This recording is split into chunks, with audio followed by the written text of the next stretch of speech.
I now request Nyati Saab to formally introduce the main speaker of the day, Mr. Sharad Palerla. Nyati Saab, please.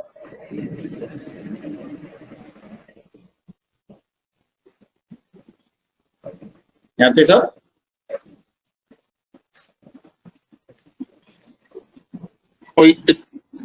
Let me thank everybody who joined this webinar.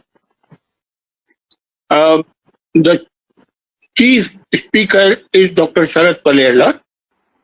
I think everybody by now knows Dr. Sharad Palerla. But what is unique about him is, A, he is very hardworking, keeps nothing pending, which is brilliant. Number two, he has the helicopter view as well as the knowledge of ground realities. Because he has worked in a consulting firm, he has been in a mining enterprise as an environment person, now he is in the ministry, which is a unique kind of a combination, having worked in different places, and also, in fact, he has been handling different kinds of things within the ministry. Today, he is handling the policy committee which drafted the CIA notification. Hopefully, Dr. Vate also could join today, nothing like it. But I am delighted to welcome particularly Tyagi Saab and even Dr. Palerla would be very happy that Tyagi Saab is in this webinar for the simple reason he has been in CPCB for a very long time, but he has international experience of having worked in UNEP. In addition, he is the founder of NGO called Samas. In fact, I used to be the member, but I'll become member again. Sharad, I think we need not take much of time in introducing you. Let's come and start the webinar. I think last two webinars, the feedback has been so good. The credit entirely goes to Dr. Sharad Palerla. Let's begin, Rajesh. Yes, sir. Thank you. And just before I hand over the forum to Mr. Sharad Palerla, just a few rules of the game and the structure of the whole webinar. So, Mr. Sharad Palerla will, for 2 hours, make a detailed presentation on the EIA notification 2020, provision by provision, clause by clause, and provide a comparison with the provisions, relevant provisions in 2006 notification, as well as the logic and rationale for the changes which have been introduced in this particular notification. And then from 12 to 1, we have kept a slot for questions and suggestions to be discussed which were pending from the previous webinar. And then we will break for lunch for 1 hour, 1 to 2. And from 2 to 5, we will have a discussion on the questions which have been raised for this particular seminar or with this particular webinar, including a specific slot on questions relating to the construction sector. And our distinguished panel will consist of, apart from Mr. Paritosh Tyagi and Mr. Nyati, we will have Dr. Vate, who is the chairman of the policy committee, Mr. Gaurappan, who is a member of the policy committee, Mr. Sharad Palerla, of course, is there. And then we will also be joined in the post-lunch session by Mr.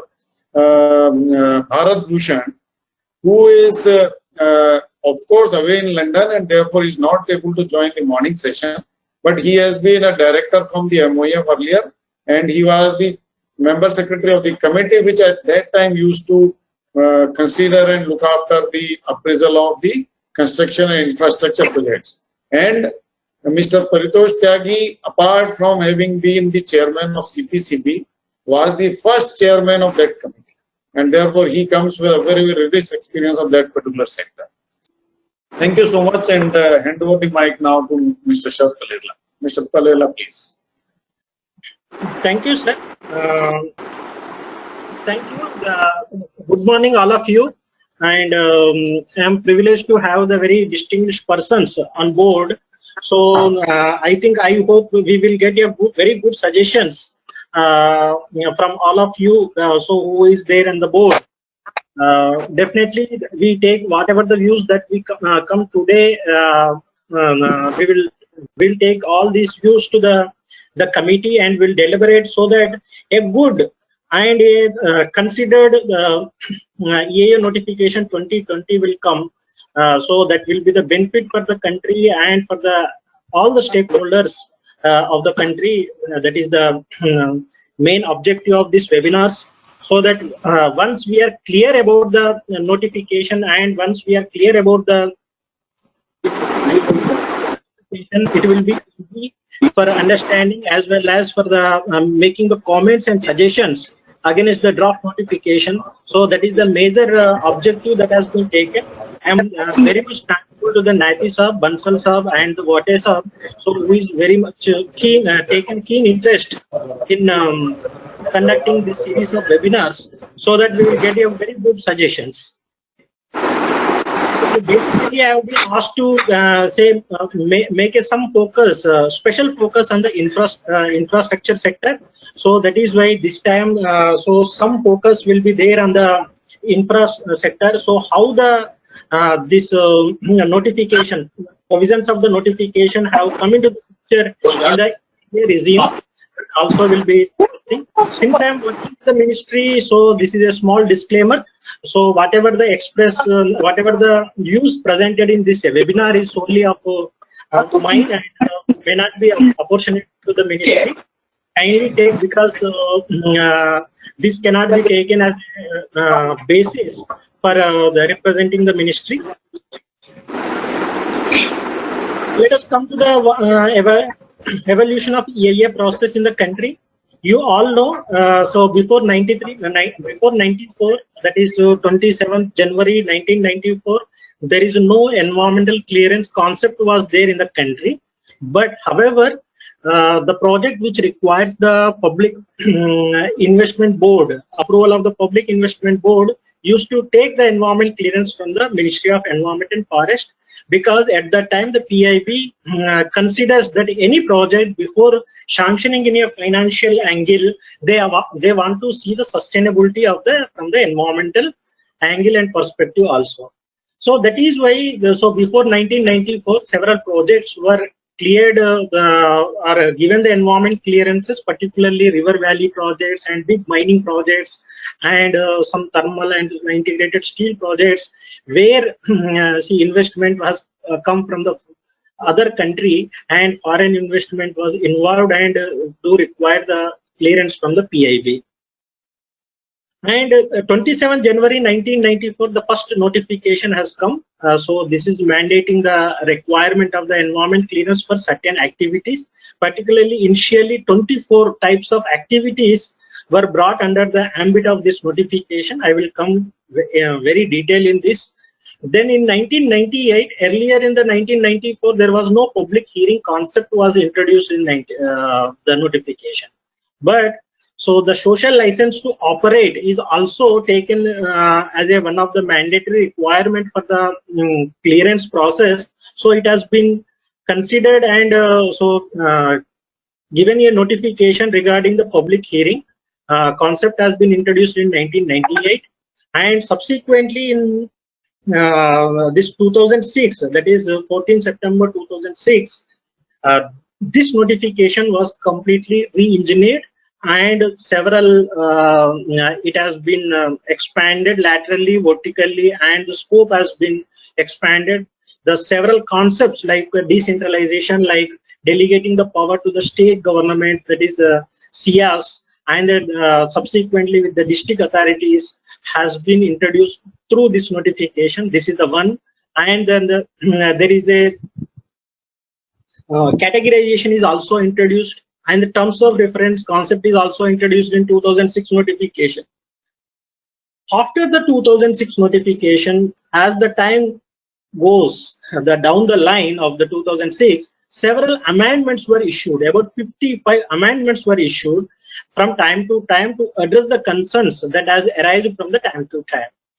So these 55 amendments, and there were several clarificatory office memorandums and circulars have also been issued. About more than 200 such clarificatory also been issued.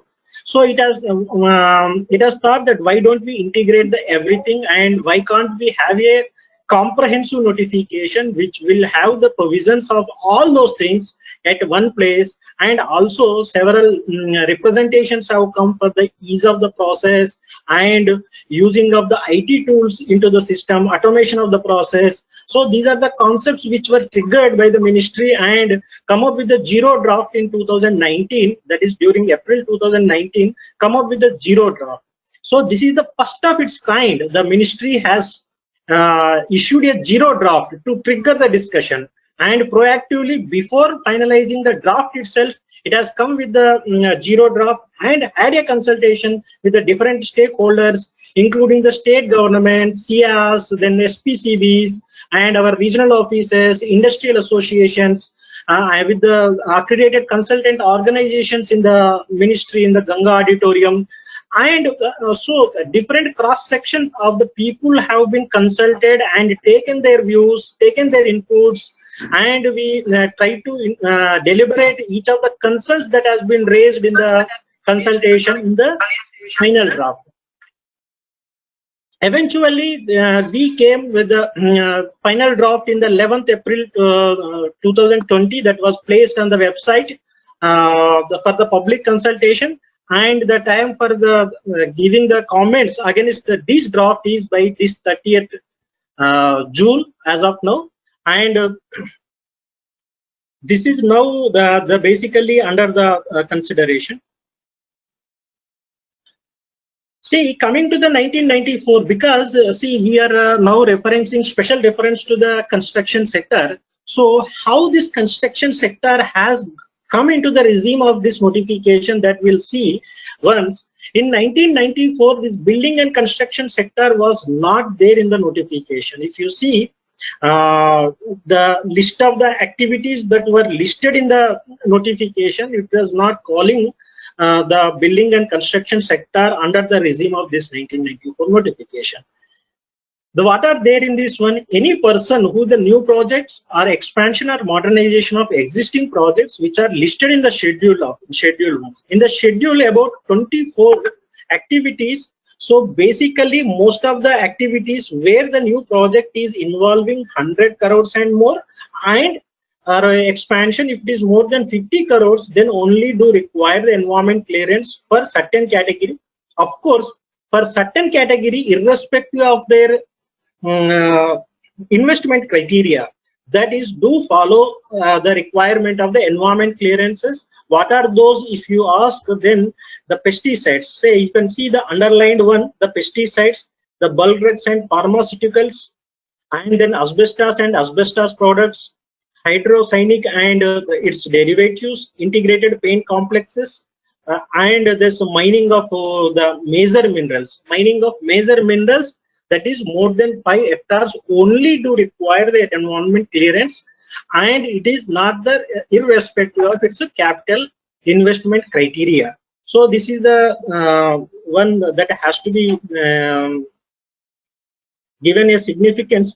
Then further subsequent to the notification down the line, the pulp and paper and newsprints also added, then dyes, cements, then foundries, electroplating, and meta-ammonia phenol. So these are the different project and activities that are also brought into the notification of 1994.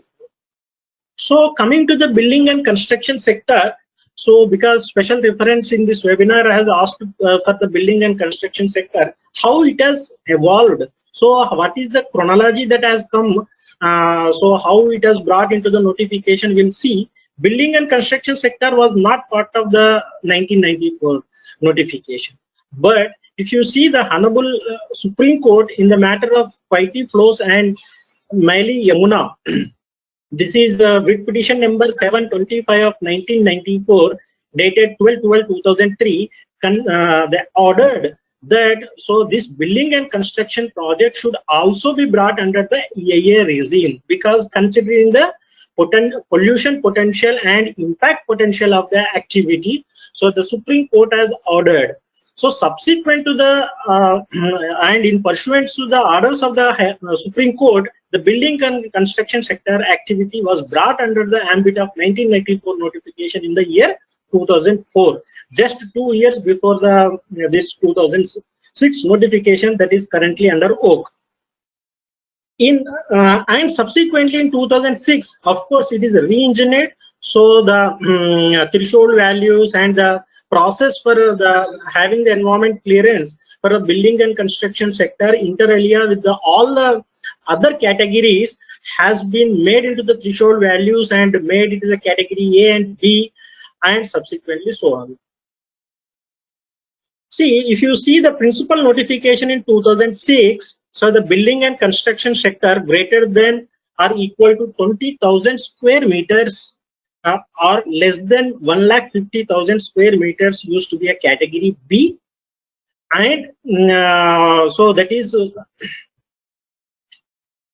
dealt as a 8A category, 8A item 8A under the building and construction. If it is more than 1,50,000, then it is be 8B and or greater than 50 hectares, the area which is covered for the construction activity, the total area put together. So then it will be treated as a townships and area development projects under the item number 8B. Then you can see there were several other judgments in Supreme Court, say then Anand Arya and other versus Union of India. This is the one order of the Supreme Court that called for the definition. So that the definition has to be looked after, and the definition of the built-up area with the facilities open to the sky needs to be prescribed from the present ambiguity and vagueness. So this is the direction that has been given by the court. In pursuant of the directions of this court, the ministry has issued on the 4th April 2011 clarifying the definition of the built-up area, that is the built-up area covered on all floors put together, including the basements and other services which proposed in the building and construction projects. So again, this was say subject to the challenge, and court has said and reiterated that the definition issued in 2011 is also one and same with the 2006, and therefore there is no such requirement that the comment has been made by the court in case of Goyal Ganga Developers versus Union of India.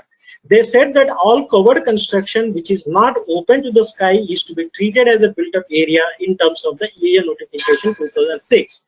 But the concept of FSI, non-FSI, nothing to do with the EIA notification and environment. So it is for your engineering purpose and other town planning purpose only, but will not have any matter to the this notification. That was the directions and the opinion of the court in this case. You can see the ministry has come up with the say the notifications in 2006, where so the attempt was made to subdelegate this particular activity projects to the local authorities by amending their local building bylaws. So this was made in the 2006 notification, 2016 amendment, and of course this was also challenged in the High Court of Delhi and NGT. Ultimately, NGT and the High Court of Delhi said that so they kept aside this notification with the two infirmities. One of the infirmity is there was a CTO requirement of the CTE and CTO was done away in this notification. They said that you cannot done away any requirement of the act, any requirement of the other act through a notification issued under EP Act. That was the one infirmity that was raised by the Honorable Court as well as the tribunal. And the second infirmity that they said is So there was a environmental cell concept was introduced in the local bodies, that they said that you cannot delegate the power of section 3(3) to anybody, or that is to the local body, because it is the sole and whole power of the central government. So these are the legal infirmities that was made by the honorable court and tribunal in this notification. That is why it has been kept aside. And subsequently in 2018, so the notification further amended and made a concept that, so because of, instead of whatever the infirmities that were arised in the 2016 notification, that was addressed and made an attempt. But this is also challenged in the High Court. So still this matter is under the deliberation and sub judice as of now. So they have kept aside, they have kept in abeyance, but not quashed. So this is the basically the chronology of the notification and the building, how the building and construction sector has introduced and subjected to the lot of legal scrutiny. So that is the major this one, because here why I'm trying to say all these things is, whatever the provisions that we make here, that will be say tested in the legal platform, and unless and until it is stand before any legal scrutiny, the provisions and amendments that we propose and make may not be stand for longer time. See, coming to the all the different code directions in the matter of the building and construction, so I am also coming with the what are the directions of the different codes and the tribunal in case of mining and other sectors also. And there was several say amendments and the circulars and office memorandums that have issued from the time to time. There is a need to have the comprehensiveness. One notification should address all these concerns. Therefore, it will be easy for reference for any stakeholders, including the regulator, public, the consultants, and the project proponents. That is why, so one of the challenge, that is one of the changes, the key changes that is taken into the consideration in this notification is the comprehensiveness. Then coming to the rationalization of the projects and activities. See, some of the projects, because in 1994 notification, that is the criteria was the investment criteria. So that investment criteria has shifted to the pollution potential and the impact potential in the 1994 notification. So while drawing the impact potential, some of the activities per se in the general has been defined, like the synthetic organic chemicals. So in the synthetic organic chemicals, some of the processes and activities that may be having the low pollution potential, but since it is in the agenda or the item of the notification, it is too attracting even under the category A, even if the amount of the activity is less than say 50 lakh or 1 crore project is also to require the environment clearance under category A. So is it rationalized? So that is the one of the thought process that has been taken in this amendment or say the re-engineering process of EIA 2020. And coming to the fast tracking of EC for the small projects. Small projects, wherever the category B2 projects are there, for example, in the mining sector less than 5 hectares, or in the any other sector, the small projects do also require to go the entire procedure, whatever is required to follow by the big projects or not. Whether can we have some other mechanism where they can be also brought into the mechanism, but they will be given the easy process. That is also another concerns and the issue that has been taken up in this notification. Then encouraging the modernization. See, the modernization always gives the better output and less waste, less emission, less discharge. So why don't we encourage the modernization is also another change and objective that has been taken in this notification. Then concepts of TAR, instant TAR. Wherever there is a expansion projects are there, or any project which is located in the industrial area where there is no requirement of examination of alternative sites, and ministry has already issued a standard terms of reference for all 39 categories of the projects and activities. why don't we have a concept of instant TAR wherever it is possible and wherever it is feasible? That is also thought of. Coming to the another point, that is the new channels for the public consultation. Wherever suppose the force majeure conditions are there, pandemics are there, so there are suppose any project which is of very low pollution potential, but it's and there already public consultation is already happened. So then the delegation of power is also given to the expert appraisal committee to consider what are the other modes of the consultation that can happen in this particular project to address the concerns of the public without compromising the social concerns. Then rationalization of public consultation process. In the implementation of the EIA 2006, so several representations have come that the availability of the ADM level officers, sometimes it is a difficult. So why don't we delegate this chairmanship to the SDM level officers, even at least for the category B projects? That is also another thought process that has gone in this notification. Then validity of EC and TAR. You all know the Mines and Mineral Development and Regulation Act so has been amended in 2015, wherein the mining leases were the validity of mining leases were proposed to give for 50 years, and there were several other amendments also made for which are the validity of the mining leases were be ending by 31st March 2020 for commercial mines, and where that mines were allocated for the Cap2 purposes, so that will be extending up to 31st March 2030. So how to transit? So those mining leases on successful bidding and to the successful bidders, so how to transfer, that is also another issue that has been taken into the consideration in this notification. And coming to the TAR, so we have already issued the notification to this effect. Whatever the validity of the TAR, why can't we give it a one go? So then flexibility of data collection. So this has already been given in the through a office memorandum. Now it has been integrated with the notification.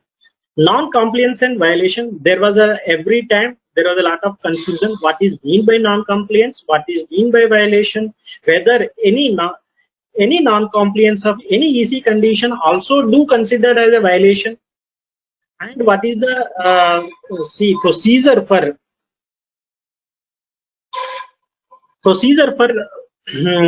dealing of non-compliance and violation? Of course, some of the SOPs and with some of the circulars are due in place, but it is not well known to the public and the stakeholders. That is why every time it used to be a lot of confusion. So that is one of the aspects. And the second aspect is, so the ministry has come up with a notification 804E of the 14th March 2017. And this is for the 6 months window, and subsequently 1 month window has been extended in during March-April 2018 also, as per the directions of the High Court of Madras. But now there is no mechanism of dealing the violation cases is existing. So if somebody, whether intentionally, unintentionally, deliberately or ignorantly, somebody made a violation, so what is the fate of that case? Whether the solution of closure is the only solution, or can we brought them into the ambit of the notification? That was another thought process that has gone in the notification. Then strengthening of monitoring mechanism. You all know in the entire process of the EC, the weakest chain is the monitoring. So this has to be strengthened. There was several directions even from the court and strong orders from the NGT. So to strengthen the monitoring mechanism so that the compliance level of the environment and environmental clearances has to be improved for the purpose of the country safeguard and environmental the perspective. That is why So how we can rope in different institutions, different organizations into the system of this compliance that has been thought of. Delegation of power to the states, you all know this in the present criteria, wherever we delegate, so it will be easy for the access, and decentralization is the a slogan of the this present days. Then procedure for EC. Procedure for EC also we have given in a very clearly through a flowchart, so that it will be easy for understanding things. So some of the learnings, the EA in the during the implementation of EIA 2006 also several clarifications have received for clarifications have come, and there was several deliberations in the policy committee. So whether this particular project comes under the notification or not, whether this process calls for any environmental implication or not, like that there are several representations also come. So why don't we take all the learnings and whatever the experience that has gained during the implementation of this 14 years of long implementing period, so be brought under this notification. That is another thought process that has gone. Enabling the concepts of scientific principles. So here a technical committee has been proposed to see that whether any project before categorization, see if any project or activity is there, their environmental implication is a function of two components. One component could be, see, the nature of the project, whether it is a pollution potential or non-polluting potential. And the second component is the location. See whether the location is a sensitive or non-sensitive, or whether it is a congenial for establishing such industries. So that is also another component. So the weighted average has to be given for the two components, and a score of say 0 to 100 if we can draw, and if we can have said, suppose there is a more than 60 or 80, so you brought under A, and if it is 40 to 60 the category B. Of course we have not made that much of exercise, but enabling principle has been given this notification in the future. So how to bring see this categorization on the basis of scientific principles. See, there was a lot of evaluation methods available across the globe. Like one is the Batley environmental evaluation technique, matrix environmental evaluation technique, and several evaluation techniques are there. So where quantification of the impacts and the magnitude of the impacts can be done, and so we can classify. So that is a coming to the comprehensiveness of the notification. As I told you, the 55 amendments of the standalone and the amendment to the notifications have been considered. So this is the list of the notification. So this is the number and the description, whether we have considered or not, and whether if it is considered and which paragraph of the draft notification has been considered, that is we have tabulated, so that nothing will be unattended or nothing will be left for the sake of comprehensiveness. So this is an attempt that is made for that purpose.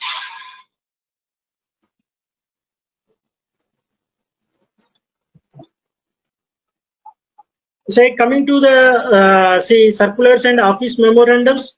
So about 229 circulars were thought of so to consider under this notification to integrate. So these are the list of the notifications, office memorandums and circulars that has been issued from 2004 onwards. Say that is 16 years, from last 16 years, whatever the circulars that we have listed, and whether can we integrate into the notification, that has been analyzed.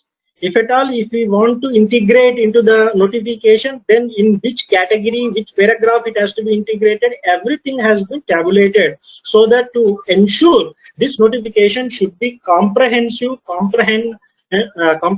enough for the any stakeholder, and it should be act as a reference document. You can see.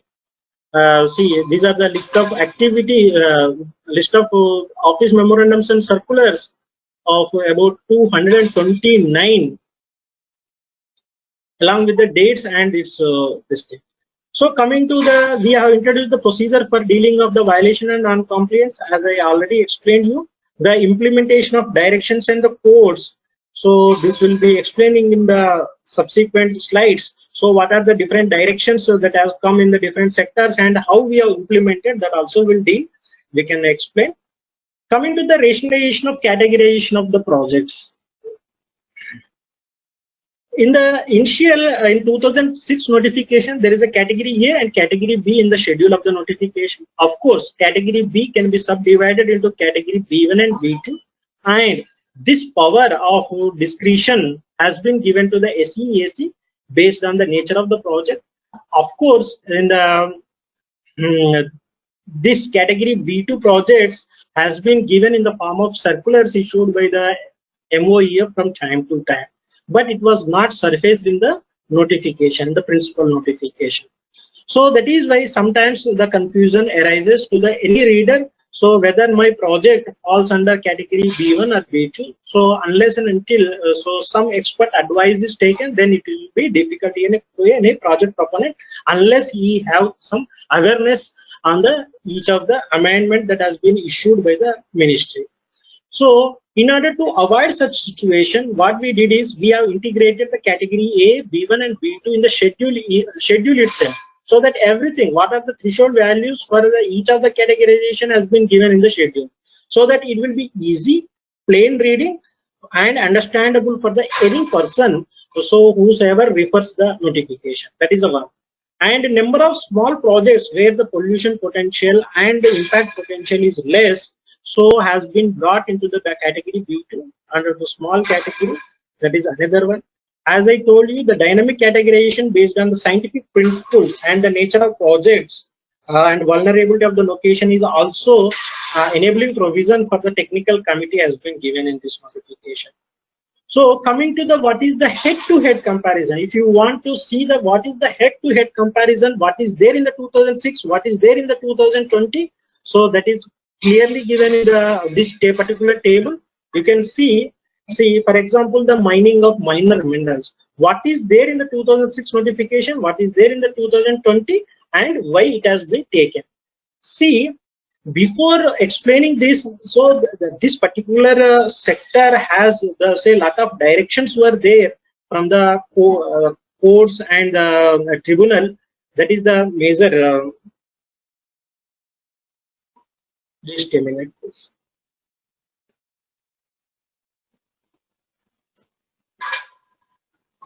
See, what are the different trigger points for a change of the notification or the change of the procedures of the EA notification?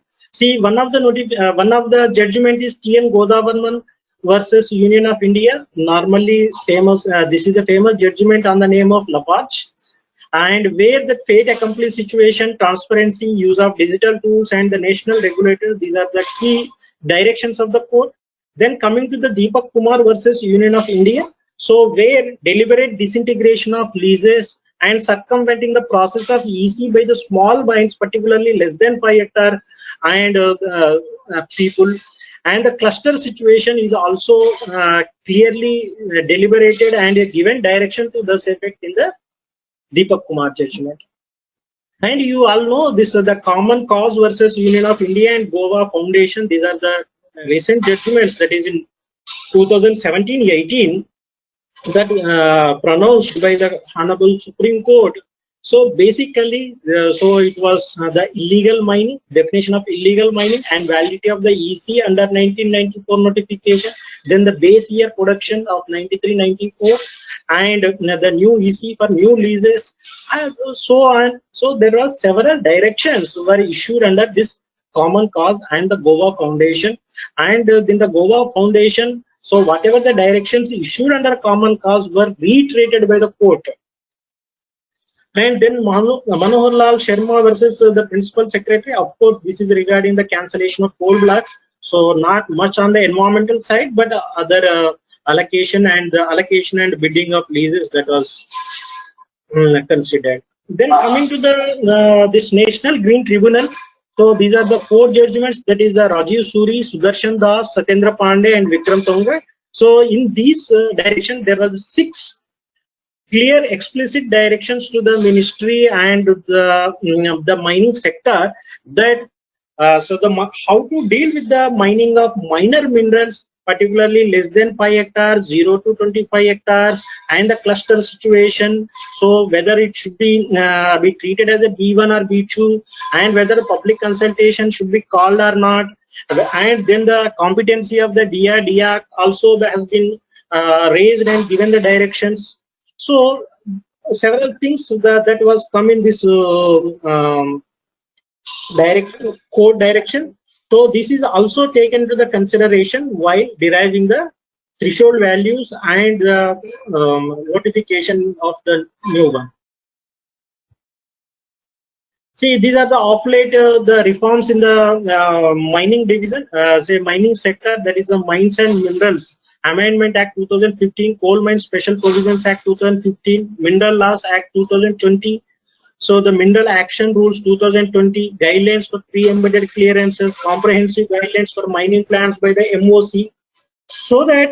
So several policy reforms that has been taken place in the sector. So we have to align whatever the provision that we are proposing. This notification should be aligned to those provisions. Then only a sustainable and head-to-head alignment will be there for implementation of the notification. Coming to this, so if you can see the category A greater than or equal to 100 hectares in 2006, and the same thing greater than 100 hectares. Of course, equal was not there. So in order to avoid the confusion, that is up to 100 hectares is delegated to the CR level. Earlier, if you see the categorization, that was subdivided into the coal mining and non-coal mining. Now we have divided this particular mining of mineral sector into mining of minor minerals and mining of major minerals, because the location, the method of mining, and the requirement and the stakeholders are very, very different for the minor minerals and the major minerals, but not much of difference to the coal and non-coal per se. So that was another concept that has been taken into the consideration. See, coming to the category B2, the conditions, so this was aligned to the directions of the NGT. Here you can see, say 0 to 5 hectares that has been brought under the B2 category.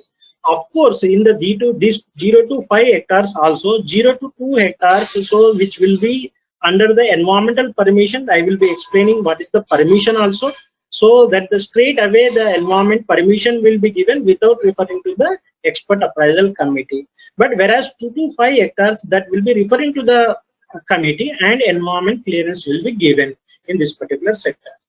So coming to the major the minerals including coal, there is no much difference of the earlier notification and the present notification. Only for mining of minor minerals, so there was a difference based on the directions of the NGT.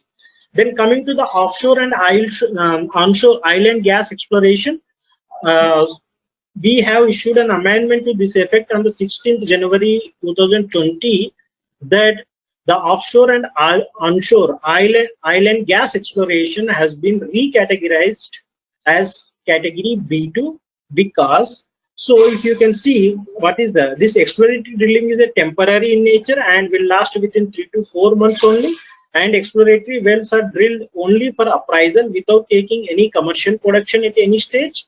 And exploratory drilling involves a small piece of land measuring 110 meters into 110 meters. And in case of exploration, coal and other major minerals, this is of course an exempted activity. And consent to establishment will address the concerns of emissions and discharges. That was the justification that has been considered for recategorization of oil and gas exploration. Of course, this production, development and development drilling was not changed. It is in the category A only, as usual with the 2006 notification. Another change in this, so earlier this CBM and the shale gas is used to be implicitly mentioned under this particular item. Now we want to make it very explicit so that it will be easy for interpretation. Coming to the river valley projects and activities, earlier it is say only subdelegation was made. There is no change in the ambit of the notification per se, but the threshold values is concerned. So earlier 50 up to 50 hectares used to be with the state government. Now 75 megawatt is with the state government, and the threshold value has increased from 50 megawatt to 75 megawatt for the sake of delegation to the CR. And up to 25 megawatt, it was out of the ambit of the notification. But now we brought into the ambit to the notification and under the category B2. So here, at least this less than 25 megawatt, the projects will come under the ambit, and they will also be given the environment clearance conditions, so that so the environmental compliance level in those particular projects can be improved and within the environmental regime. Then coming to the irrigation projects and activities, so this is also very recently amendment has come. So up to less than 10,000 hectares to 50,000 hectares. So under the category B1 has been made, and within this also there was a clear-cut table has been given in the earlier notification. This has now clearly given in the notification. Whatever the amendments that was already made has been included in this notification also. And coming to the culturable command area, so this is another subject that has to be deliberated in detail, whether the criteria should be culturable command area or the dam height or impoundment or the submergence area. That has to be considered, because see, the culturable command area will vary from the technology of the irrigation. Suppose the drip irrigation is there, some modern technology of the irrigations are there. Suppose your the irrigation canals are very much well lined and all, so the your area will increase drastically, substantially, though the project remains same. So that is another criteria. Here what is happening is, because of this criteria, so it is not clearly justifying the threshold value. So we have to find out what is the alternative criteria that has been taken for consideration of the categorization. Of course, we have requested the hydro sector to give us the appropriate criteria for defining this one. We'll see, based on the inputs of the expert committee, we can consider and deliberate this particular one. And coming to the nuclear plants, absolutely there is no change. But here what we have changed in this particular sector is the validity of the EC has been increased from 10 to 15 years, because the most of the times the implementation is not able to happen within 10 years because of the technology which is to be borrowed from the other parts of the globe. Then coming to the mineral beneficiation. So in the mineral beneficiation, this has aligned with the coal washeries. The coal washeries are subdelegated up to 1 million tons, 1 MTPA. So here also we want to say increase the threshold value from 0.5 to 1 million tons.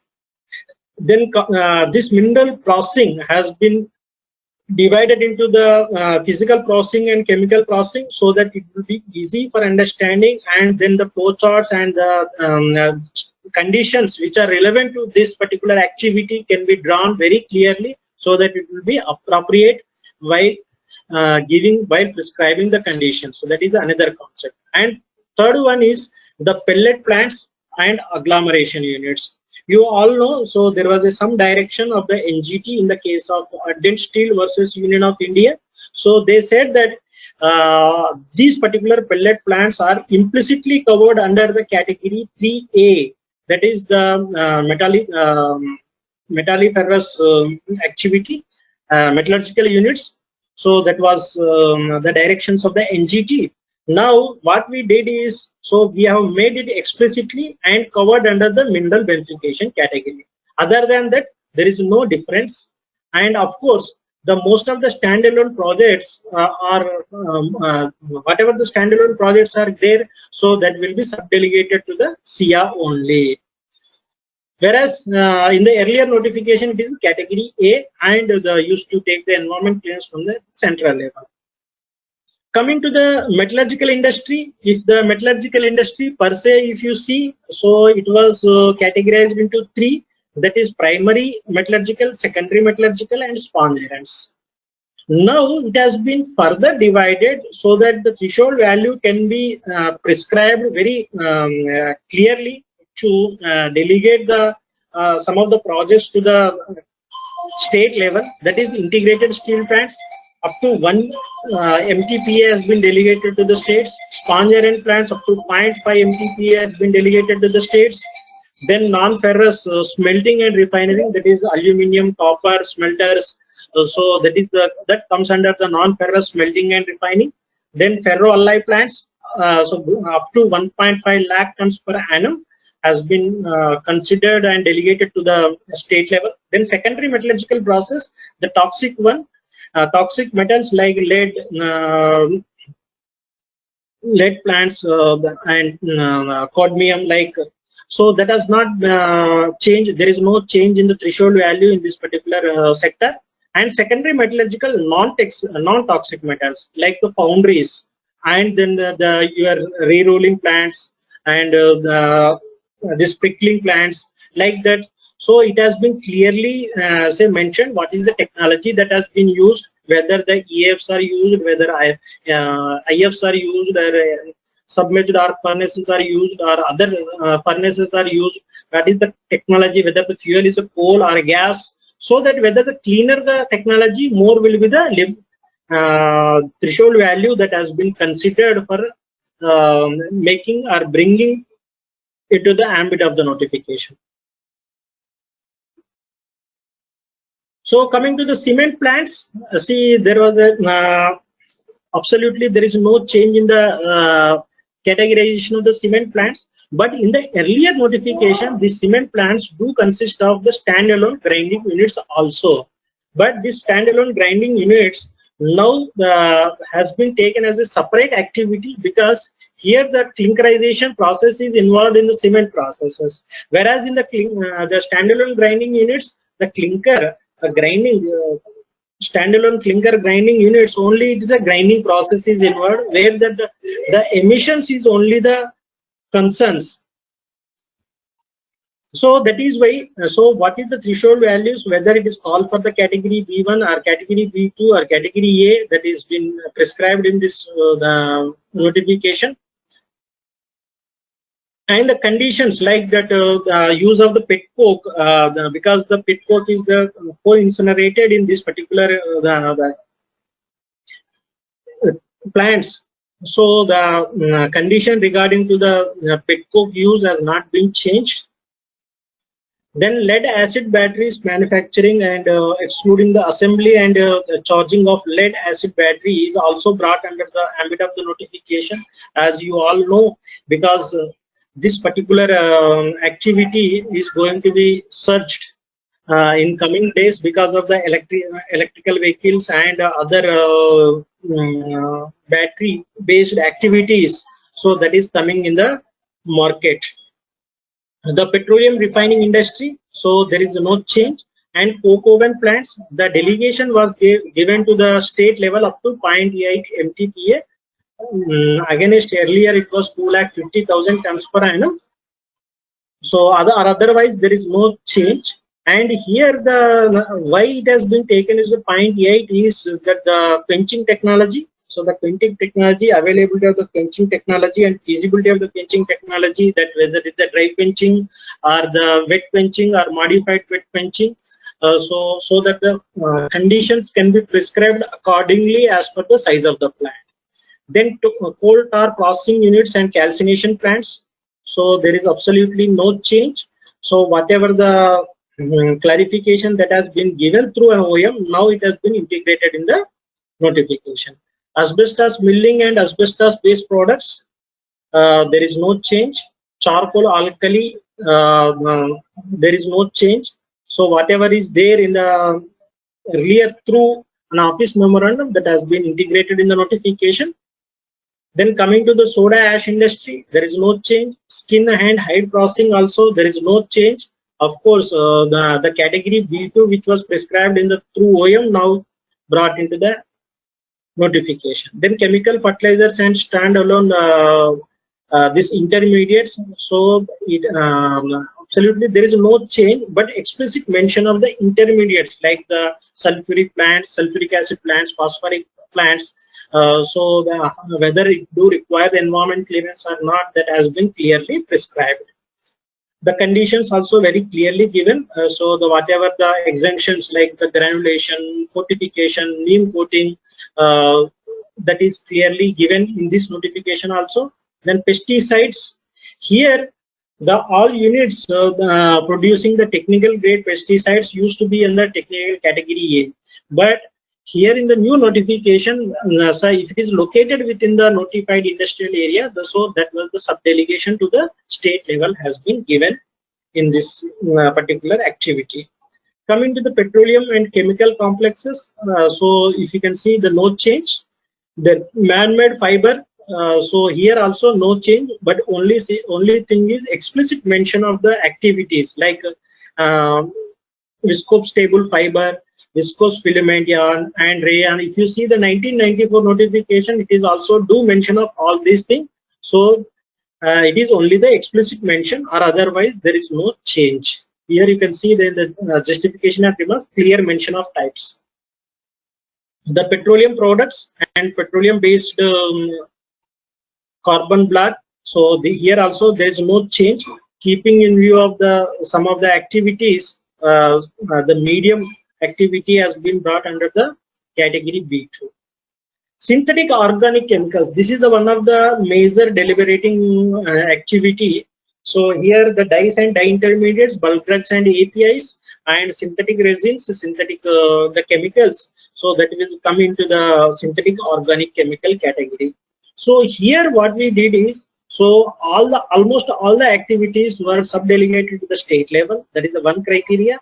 And the second criteria, see, if you see the CPCB, the guidance manual for the categorization, so where they have calculated scientifically what is the pollution potential associated in terms of air, water, and waste generation for categorization of red, orange, green, and white category.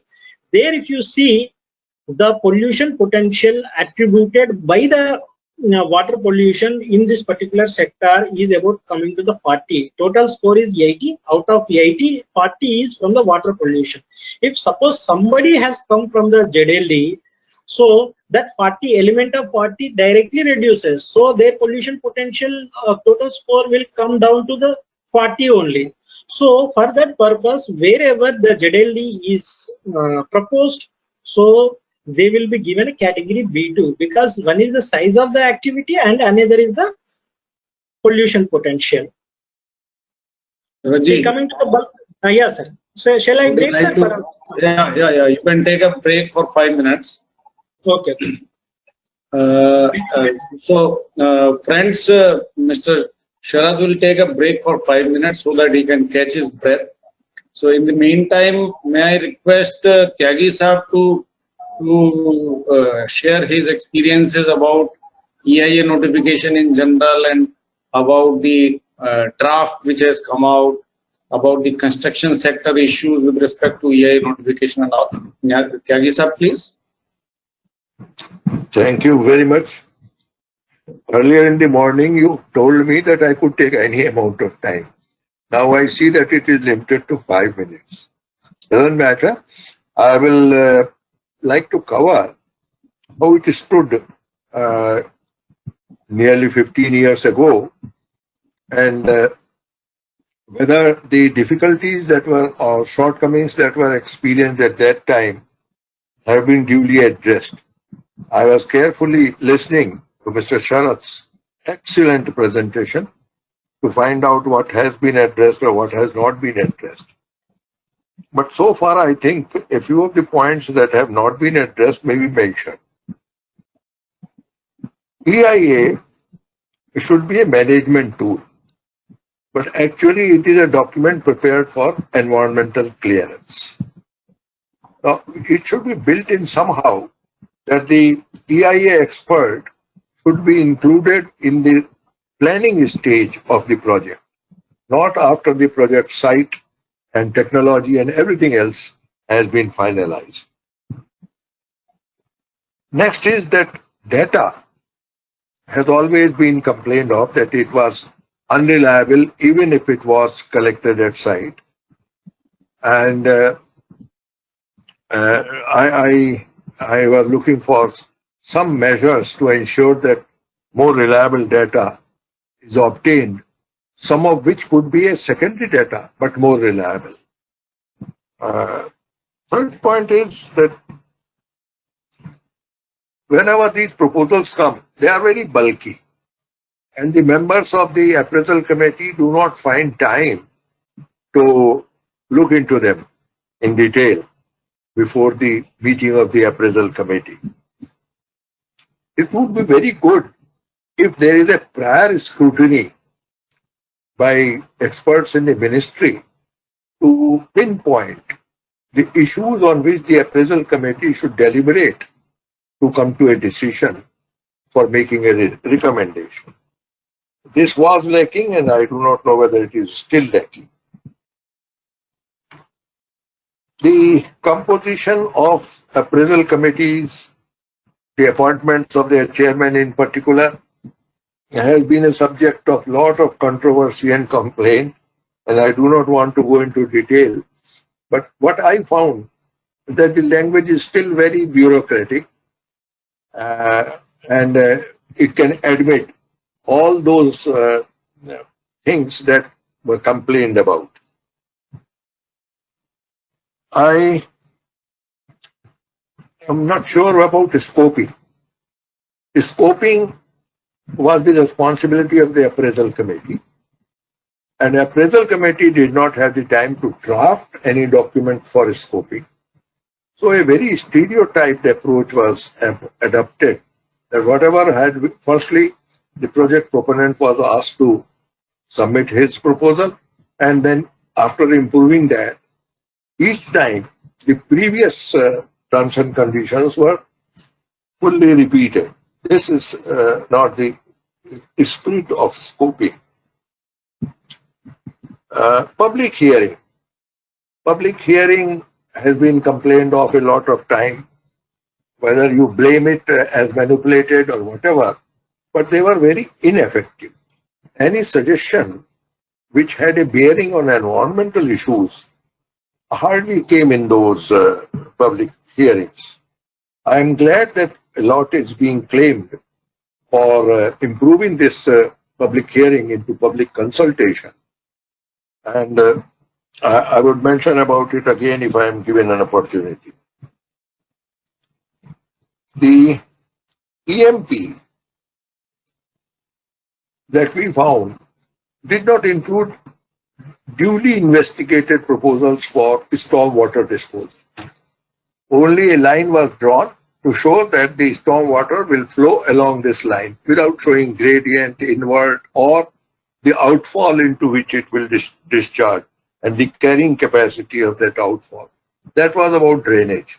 Similarly, traffic. Huge construction activities would result in large increase in traffic, and that also did not used to be duly investigated. Monitoring of compliance. I am glad that there is a distinction now between compliance and violation, but whether monitoring will be possible and action will be possible to be taken is to be assured only by the ministry, not by the notification. I'm glad that many steps are being taken. I was amazed to see the number of office memoranda that have gone into it. But I have a feeling from complaints raised by others that dilution was attended more in these amendments and notifications than any tightening. Even in this draft notification of 2020, I could see many examples of dilution and not a single example of making the proposition more tight than earlier. If the earlier propositions were randomly done, the mistakes could have been on either side. So therefore, it is a bit surprising to me that all changes point towards becoming a bit more relaxed about the regulations. I think I have exceeded 5 minutes. Thank you, sir. May I stop here? Just to clarify, first, of course, thanks for your valuable inputs, but this is only one of your interventions. You will of course, be required to intervene much more. So, Sharadji, are you ready now? Thank you, sir. Thank you, sir. We are very much glad to have you, Tyagi sir, on board, sir. Great, sir. And so one of the things that is the scrutiny part. So actually, sir, the ministry now also working parallelly how to bring this IT tools into the place so that the system can be efficient, transparent, and clarity in the each of the provisions. You see, sir, that in the last 2 to 3 years, we have brought several forms, like from Form 1 to Form 8 into the place, so that each of the transactions, so how a application has to be made for the each of the transaction that was clearly given and are implemented. Now it is very much easy for the consultants, it is easy for the project proponents and to the regulators what is expected for this transaction. So that is there. When clarity is there, sir, it will be easy and it will be transparent and there is no dispute also. And litigations also comes down, sir. That is the major one of the objective that has been taken in this also. Here you can see, sir, the most of the times we have described that everything is in the online process. So once in the online process, there is no question of rounding to the regulatory authorities, so that it will be easy for accessing the their status of application and easy for making an application. So that was the thought process that has taken in this notification, sir. So coming to the tightness, sir, see some of the process, though we have say made simple, and some of the activities earlier which were not covered also brought under the notification, like say less than 25 megawatt this hydroelectrical plants, if you say it was not covered under the notification, now brought under the notification. Up to 15 megawatt biomass based thermal power plants also brought under this notification. Like that, wherever it was left or unattended, that has now brought under the appropriation.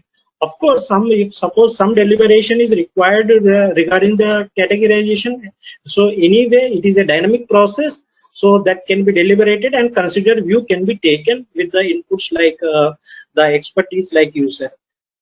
Then coming to the this one, sir, the bulk drugs and the drug intermediates, you all know. Then the 28th March 2020, for the purpose of pandemics and for the drug preparedness, this particular activity has been recategorized to B2 up to 30th September 2020. Here in this particular notification, what we did is based on the concept whether it is a zero ZLD is being placed or not. If it is ZLD is being placed, then it is been recategorized the B2 category. And of course, for the small projects, the micro and small projects are brought under the ambit of the B2. Here, another synthetic rubbers also same concept has been introduced for all 5 categories, and the basic organic chemicals. Here you can see, sir, even inorganic chemicals is also brought under the ambit of this notification. If you see, which was not covered under the earlier notification, like suppose your sulfuric acid, other acids, or phosphoric acid, ammonia, that has not been covered in the earlier notification, now brought under this notification. Coming to the distilleries and the molasses and non-molasses based, even yeast plants, earlier it was not explicitly mentioned under that. Now it has been brought under the notification, sir. Then wherever the fermentation is involved in the yeast processing has been brought, and clear distinguish between the molasses and non-molasses based, that is the grain-based distilleries. And coming to the country liquor, like your mauva plants, cashew, coconut, and some other the fruit and the flower bearing liquor based plants are there, which is of very small scale industries, household industries do covered under the category A on the name of fermentation, but there if you see their magnitude, it is less than 5 KLD. So we have made some case study in the Odisha. So there was a 85% of the plants were of less than 5 KLD, that is less than 5 kiloliters per day, is a very household activity.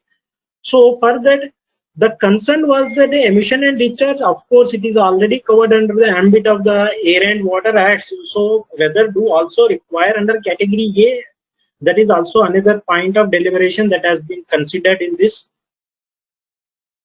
So coming to the integrated paint industry, sir.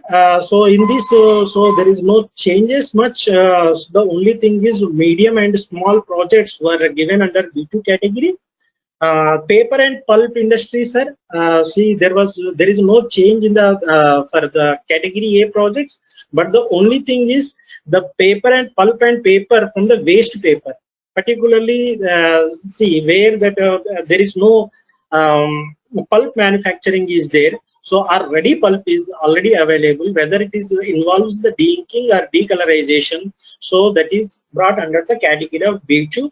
If you see the magnitude of this particular industry, it is of very small scale activities. That is why it has been brought into the B2. Of course, here that the conditions which are related to safeguards of emission, discharges, and impact on the other environmental attributes has been will be considered taken care by standard conditions.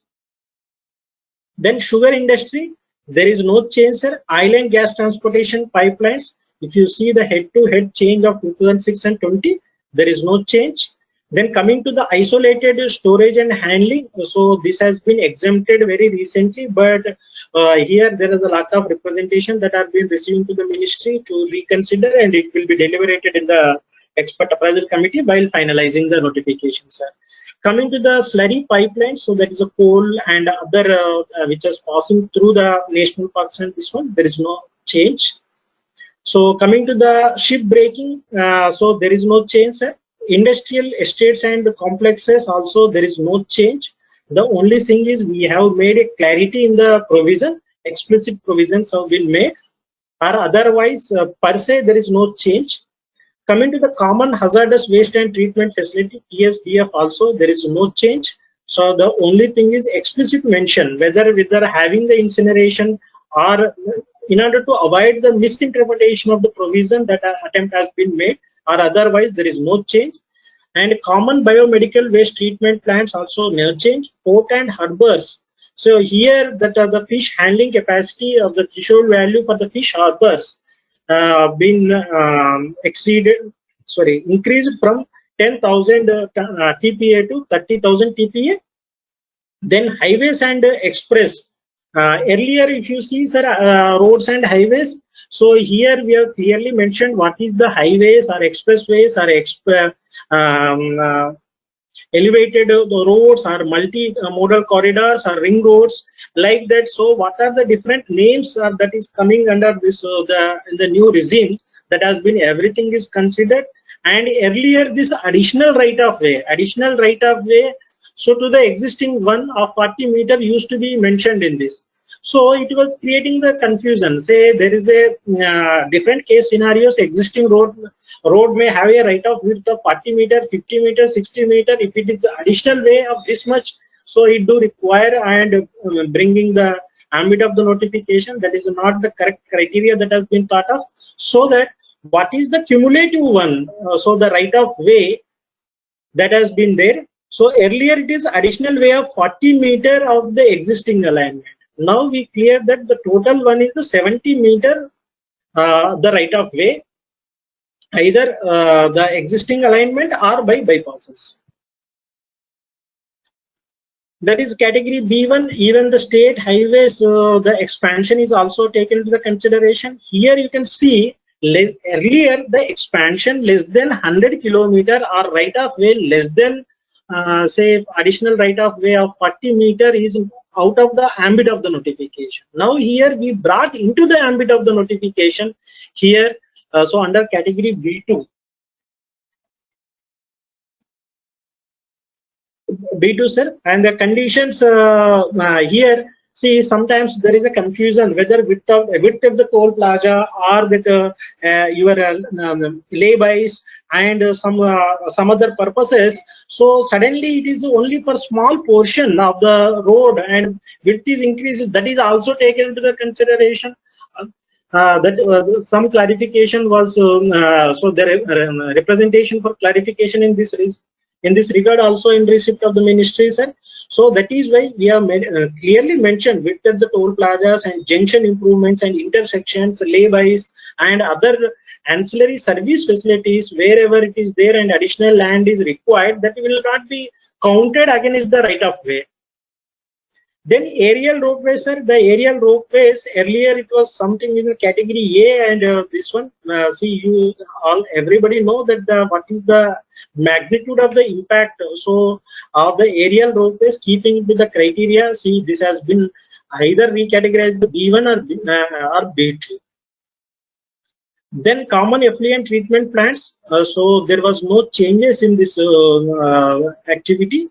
Then common municipal solid waste management facility, here also no changes were made.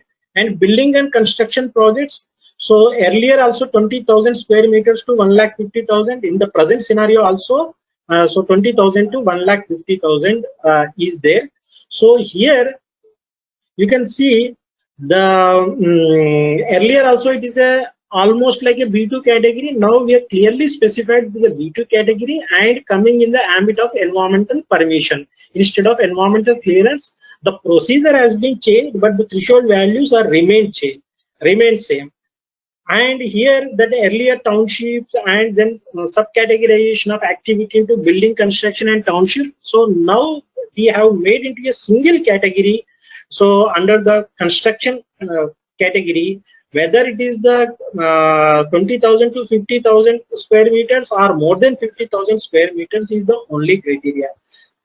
So there was some thing for the see this certifications, the green building certifications. The priority will be also given for the projects which will have the which has got the certification, green building certification.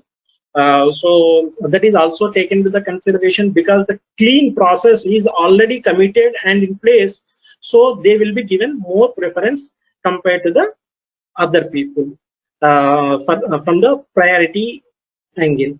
Then coming to the general condition explicitly and clearly distinctly mentioned. So what is called for the general conditions. So this is the head-to-head comparison from the schedule point of view. So coming to the fast tracking of EC for the small projects, as I told you, so we have introduced the concept called as permission.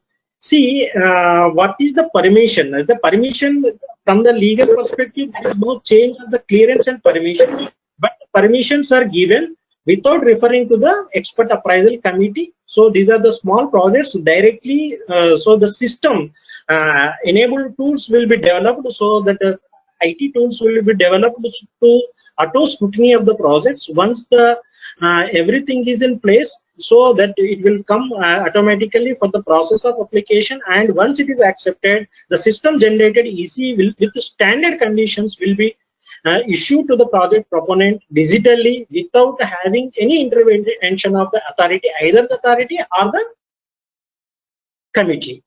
So this is the major step that has been taken into the consideration for all B2 category projects. So will be given the environmental permission, and so this is the flow charts. What is the clearance flow chart and what is the permission flow chart?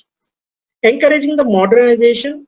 See, sir, I have prescribed some of the activities, say some of the actions that will lead for the modernization and process efficiency. Change in the process or technology. Change in the process or technology, I can give one example. For example, conventional, the foundry can be replaced with the IF or electrical arc furnace. Definitely the pollution will be reduces. So while reducing the pollution, also there may be the chance of increasing the production capacity also. With the given pollution load, now you have the chance of producing more with the same pollution, emission and discharges. That is the one. Second action could be the change in the raw material mix or the product mix. For example, change in the raw material mix. So earlier, suppose your distillery or your sugar mill, your the brewery, which is the operating with the say C heavy molasses. Now you want to replace the C heavy molasses with the B heavy molasses, since the your content, alcohol content is more in the B heavy molasses, you will get the more output and your waste will be less. And at the same time, if you see then the mineral industries also, instead of 60 grade, say 40 grade iron content, if you replace with the 40 with the 60, so your more liquid steel will come out with the same process, and at the same time your slag and other waste will be reduced. Like this, the change in the raw material mix and the change in the product mix also sometimes do require, and it is more required in case of the APIs, bulk drugs and chemical, because every time the product is they want to change the product for that also. So this has been covered under the modernization. Then debottlenecking. If you draw a line of say per chart in the entire process, so if you find out some debottleneckings in the entire process, and if you replace the conventional methodologies with the more scientific and automation process, then your process efficiency, system efficiency, capacity utilization of the plant will increase by removing the debottlenecking. So this is also called for the modernization. And of course, as this action of debottlenecking, definitely your pollution potential and emissions and discharges will be expected lesser than the earlier one. Coming to the increasing the number of working days, if you see that the distilleries and other plants, so where they close the during the monsoon with the conventional technology. If they say incineration is taken place and multi-effective evaporators, MEEs are in place, so they can also operate during the monsoons also. So without increasing the plant capacity, without increasing the any infrastructure capacity, just by increasing the number of working days, so one can increase the total production of that particular plant. So that is also can't be categorized as a modernization. That is also another thought process that has been taken into the consideration. So coming to the increase in the capacity utilization of plant and machinery.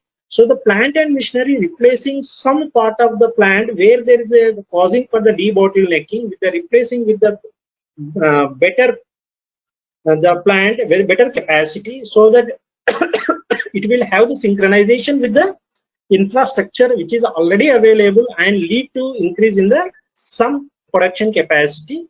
So that is also taken into the consideration. Then coming to the rate of excavation in the existing mining lease area is also taken as a modernization. So these are the things. Earlier, if you see in the 2006 notification, there is a clause called as a 7(2)A, B, C. So EAC has got the diligence, can exempt the requirement of EIA and public consultation under this clause. Then second 7(2)B, no requirement of EC for change in the configuration without change in the total pollution load and inform to the ministry. See here that inform to the ministry has come. So here I can say, see, no increase in the pollution, no increase in this one is there. So he will be application in the form 2 and system generated clearance will be issued. So this is also some sort of informing this one. So whatever is the provisions that are there, how scientifically, how clearly, how distinctly it has to be mentioned, that has been worked out. Here if you see, there is an option of no increase, taking the no increase in pollution load certificate in this one, 7(2)C. So here the option is there.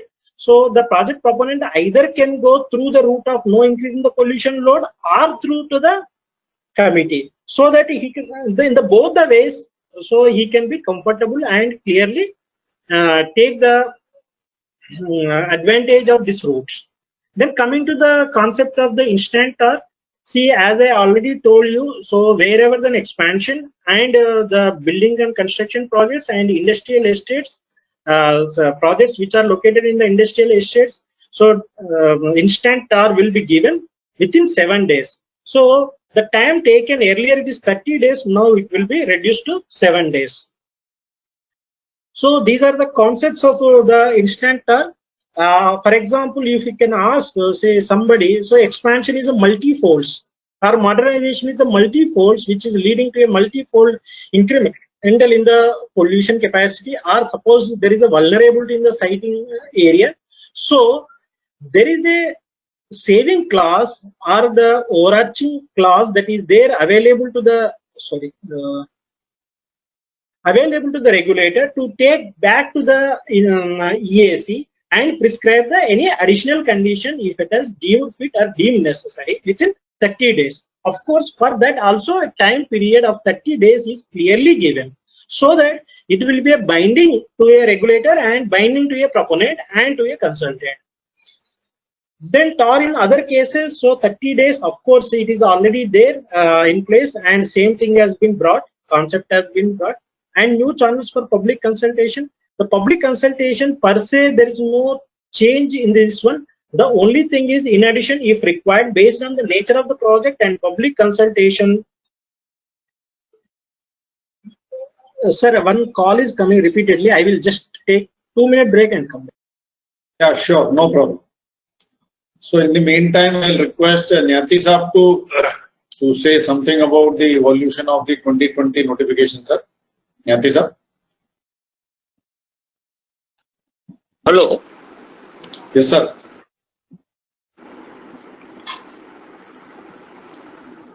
No, the only additional point I can make right now is,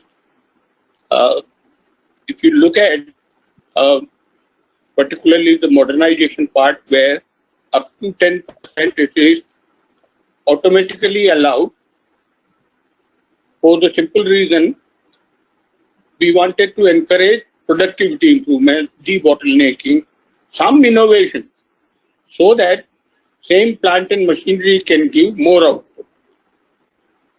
And I think that encouragement is necessary.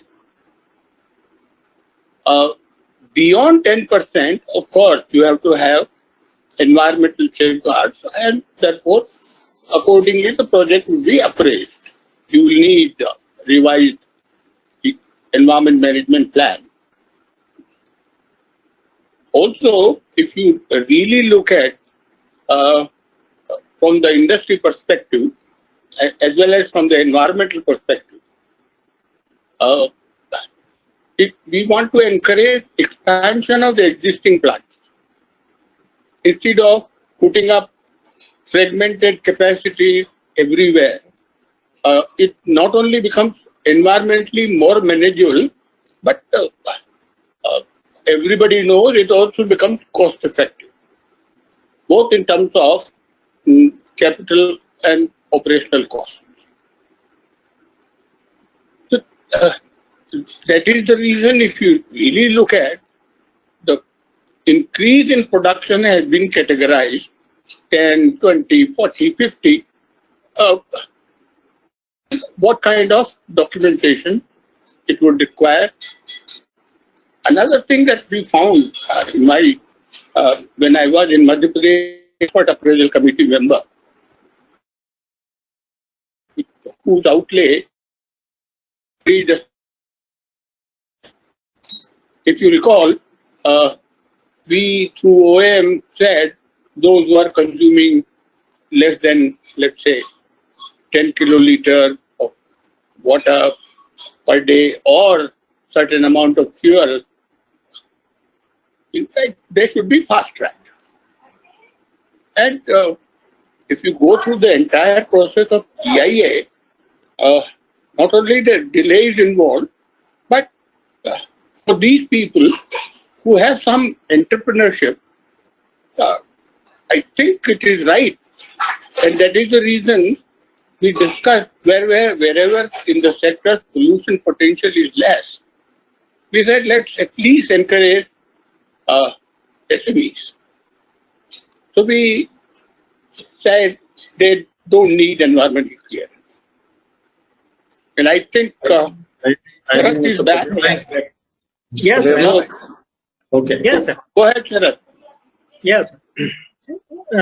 Sir, because of the it is head-to-head comparison, because the presentation is long. So, of course, so what I tried is, so I want to explain each of the changes that has been brought in the EIA 2020, so that each will be easy and completely understandable, so that the what is exactly going to be happening in 2020 will be clear to the all the stakeholders. That is the only attempt. So kindly say I will be very thankful for the patient hearing. Rationalization of public consultation process. If you see what is the changes from the 2006 to 2020, say here the not less than the rank of SDM for category B projects has been given in this. So coming to the timelines, also practically possible for the each of the activity, clear distinguished timelines are being given, which is practically possible, so that so people will abide to that, and public hearing process can be happen within a prescribed time. Earlier it was 45 days, now it has been given the 40 days. But there are several representations, so to for reducing the notice period from 30 days to 20 days, so that will be deliberated. If at all, so if it is 30 days also will be considered, it is only a 50 days. If it is happened within 50 days also, it will be more happy for any project proponent. Then public consultation and exemptions. If you see the head-to-head comparison of the earlier and present one, so there is no change of exemptions per se, the concern. The only thing is it is very clearly given what is earlier, what is other than. Now what is included, that is only given, or otherwise clear mention, explicit mention has been given. Then coming to the validity of EC, so whatever the validity that has been there earlier, it is 7+3, now straight away 10 years will be given. For river valley projects and nuclear projects, this has been escalated to the 15 years. For mining projects, earlier it was 30 years as per the earlier MMRD. Now aligning to the MMRD, the 50 years so is given, subjected to the commencement of mining within the 10 years. Here, the saving clause is also, the proviso is included, because, for example, somebody has taken a mining lease right now and start operation after 30 years or 40 years, so it is also not environmentally reasonable. So that is why the whatever the 10 year, that is the threshold value that has been given for completion of the project for other categories here. So for commencement of the project that has been given, because here there is no gestation period. Gestation period of the construction phase in the mining projects is very, very less in case of the open cast projects. Of course, in the underground project, there is a 2 to 3 years of construction phase is due available, but the percentage of the underground projects, if you say not even 1% in the entire mining industry, even less than 1%, I can say. So whatever the validity that wants to give at a time, so there will not be any business of extension, expansion like that. So another one is the period under NCLT. So the projects which are under the resolution before the NCLT, which is not the part on behalf of the project proponent, and successful bidder will be maybe losing the period before the resolution under NCLT. So that is also taken into the consideration, and 3 years relaxation in this respect has been considered. And validity of the construction, operation and closure phase. So earlier it was implicitly mentioned, but there was no explicit mention whether the EC will have the perpetuity or whether it is have the validity during the construction or closure or redundant phase or not. So that was no clarity. So in order to make the clarity, so perpetuity and the partial completion also addressed. Here I can give one example for understanding. See, for in case of the partial completion, the how EC will be there. For example, EC has been taken for the 2 into 300 megawatt thermal power plant, and the project proponent has implemented 1 into 300 megawatt in the phase 1, and 1 into 300 megawatt is not being implemented in the during the 10-year period. Then his EC will be construed to the 1 into 300 megawatt, and remaining part of 1 into 300 megawatt will be lapsed. So that was the clear mention that has been given in this validity. So that some examples were also given, and clear cut mention whether the validity, what is the validity of during the construction phase, during the operation phase, during the redundancy phase.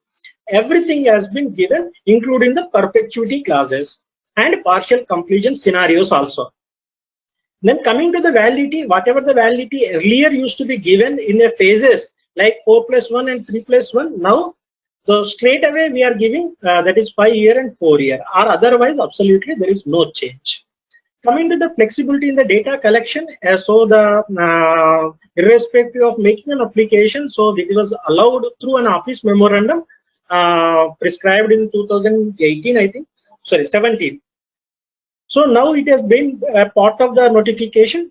Here the validity will be 3 years, flexibility in the collection, and the secondary data in case of the projects which are beyond 12 nautical miles is also be given as a flexibility for using the secondary data. And the steady area is also 5 kilometers in case of category B projects is also taken into the consideration, because the highest ground level concentration GLC values. So that is, if you take say 300 to 400 meter stock height is also there, 10 times the stock height, you will find the maximum GLCs. That is up to 3.5 to 4 kilometers from the your stock point will be your maximum ground level concentration. See, the intent of the collection of baseline data is to collect the worst case scenario. So when the worst case scenario is available at this particular radius, so what is the requirement for going up to 10 kilometers is also one of the thought point behind this. So here it is not essentially, suppose in some cases where your something is required to collect in the 10 kilometer radius, of course it is the diligence and discretion is left to the EAC. But in the most of the cases, or the majority of the cases, so collection of data within 5 kilometers for category B projects has been thought as a rational and reasonable. And of course, in the category A, there is no change in the earlier thought process and the present one. Coming to the distinction between the non-compliance and the violation, the non-compliance means the non-compliance of the terms and conditions prescribed by regulatory authority either in the EC or the EP. Whereas that violation, if you see that this definition is borrowed from the SO 804E notification only. So wherever any operation, any entity without prior EC or expanded without prior EC or modernized without prior EC, so that will be called for a violation. And the procedure prescribed for the violation is also exactly in line with the 804 notification. And of course, what are the other changes that will be explained? See, here the key consideration, see some of the things, most of the times what is happens, why violation is required to be prescribed. See, a question also comes, the closure of the violation projects is the only solution for dealing of violation cases. Our concept of making a procedure violation in such a way that it will be, the violation should be it should be a business call. So if somebody deliberately wants to follow the path of violation, it should be a costly affair. Then people will be conscious enough. If it is not financially viable, why people will go for the violation route? So that is the only concern. So if it is a concern and if we address properly, so can't we make our regulation in line and in tune with these concepts is also another thought process that has been deliberated in this notification. Here, the cognizance of offense is also taken. One who wants the suo motu, and even in the courts also somebody say agrees their mistake, their offense, and so their fine will be less. And here also the cognizance offense is on suo motu, so their punishment, say the damage charges will be less than when compared to the person who has not been in the suo motu in nature. Coming to the late filing fee also. See, I am violating and so I want to regularize, but I will regularize whenever and wherever I want. So it is not. So somebody who makes a deliberate delay also, he will be cost to the company and cost to the project. So anybody who makes the filing the late, so they will be fined with late filing fee. That is another concept that has been taken. There is an appraisal for the TOR. See, negative, positive, so whatever these two different scenarios, in a as usual business scenario, suppose some activity is not permitted, so as per the law in force at the time, so is not permitted at this time also. And at the same time, for even in the as usual business scenario, that particular project proponent could have gone to the regulatory authority, he could have get the environment clearance, but ignoringly or unintentionally, if he has not taken the permission which is required under the Environment Protection Act, then it will be treated as a positive. And then the terms of references in respect of damage assessment criteria and other standard the conditions standard TORs will be prescribed for the project as per the 804 notification procedure only. Then finalization and remediation plan. So the exactly same. Here we have given that the standardization of damage criteria, damage assessment criteria has been delegated to the Central Pollution Control Board. Then procedure for dealing of non-compliances. This is of course is being dealt by the SOPs with the given by the ministry, but now it has been brought in the and integrated with the notification, or otherwise with the present mechanism there is no change. Coming to the strengthening of monitoring, see half-yearly monitoring report in place of half-yearly monitoring report, annual monitoring report, annual compliance report has been prescribed. Here the intent and the spirit behind this one is, see most of the see compliance report under different acts, say Air Act, Water Act, and say any other act. So normally compliance report of annual in nature. Here it is in the half-yearly nature. So we want to align with the some other thing. So all other acts. So if the integrated compliance mechanism is trying to be brought into the place, then we can integrate with the other compliance reports also. That is the one objective. And the second objective is, for example, most of the time, so see our the prescribed limit, say 2 million tons of the mineral from the mining is allowed. See, in a half yearly, exactly arithmetically, it is half of the production has to be achieved in the 6 months. So it may not be possible in the practical sense. So 1 million and 1 million. See, 0.8 million in the half quarter and 1.2 millions in the second quarter may also possible, and it will also be treated and the compliance of the environmental permitted capacity, because the permitted capacity of 2 million is prescribed against your annual capacity, not on the daily capacity. So these are the some problems so that is associated in the field monitoring and all, that also can be addressed by this annual compliance report. Another one is the provision of late filing fee. So in order to avoid the lethargy and see non-compliance and see sensitivity on filing the application, we have provided the provision for late filing fee also. That is the one. Second, in the monitoring, we want to rope in the SPCBs and the regional directorates of the CPCBs and the third-party institutions like NITs, IITs, and CSRO laboratories and arms of the ministry like ZSI, BSI, and NIOT, like the several arms of the ministries, line ministries, different departments like IBM, DGMS also can be roped into the system, so that whenever they go for the compliance monitoring of their respective this thing, why can't they see the compliance of this EC also report to the system? So here the reporting mechanism is the interactive point is always digitalized. So it will be, everybody will be talking with the designated portal which is developed by the ministry. So the beauty is, so the people will be interacting with the system, not with the individuals. So that is the beauty that has been made in this particular notification. Delegation of power to the states. If you see the comparison, of course, this has been detailedly deliberated in the comparison chart. So what is there in the earlier 2006 and how we have delegated to the 20 has been given in this, or otherwise there is nothing much.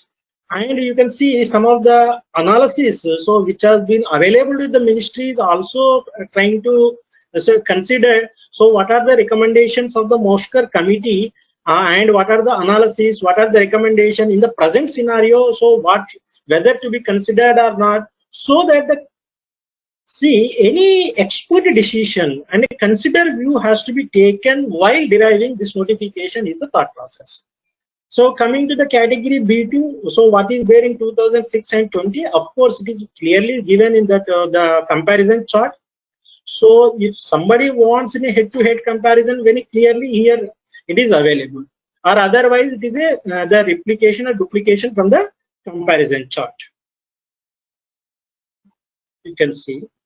See exemptions also. Earlier, whatever the exemptions that has provided against the each of the item, everything has been brought under one heading under paras 26. Or otherwise, there is no specific and much more exemptions were given in this, so that it will be, if we give in a one heading, so that it will be easy and clear for the reference for any stakeholder. That is another thought process. See, these are the thing head-to-head comparison, and of course it is that there also in the chart also, comparison chart also, it has been given. The procedure for 2006 to 2020, if you see, so these are the parallel processes. So the people will be interacting the portals at the developed at the state and its. Here in the new notification, everybody, whether it is a category A, category B, or category B2, or district level, state level, central level, or whosoever it is, they will be interacting with the Parivesh, and output will be also through the Parivesh. So that one hand, and see, data flow from one place to another place, the MIS systems and data compatibility, flow of the information from one form to another form is easily available, so that it can be used for the analysis, learning, and implementation in the future. So this is the thought process. So integration and single window has been provided, and single platform has been provided for the entire structure.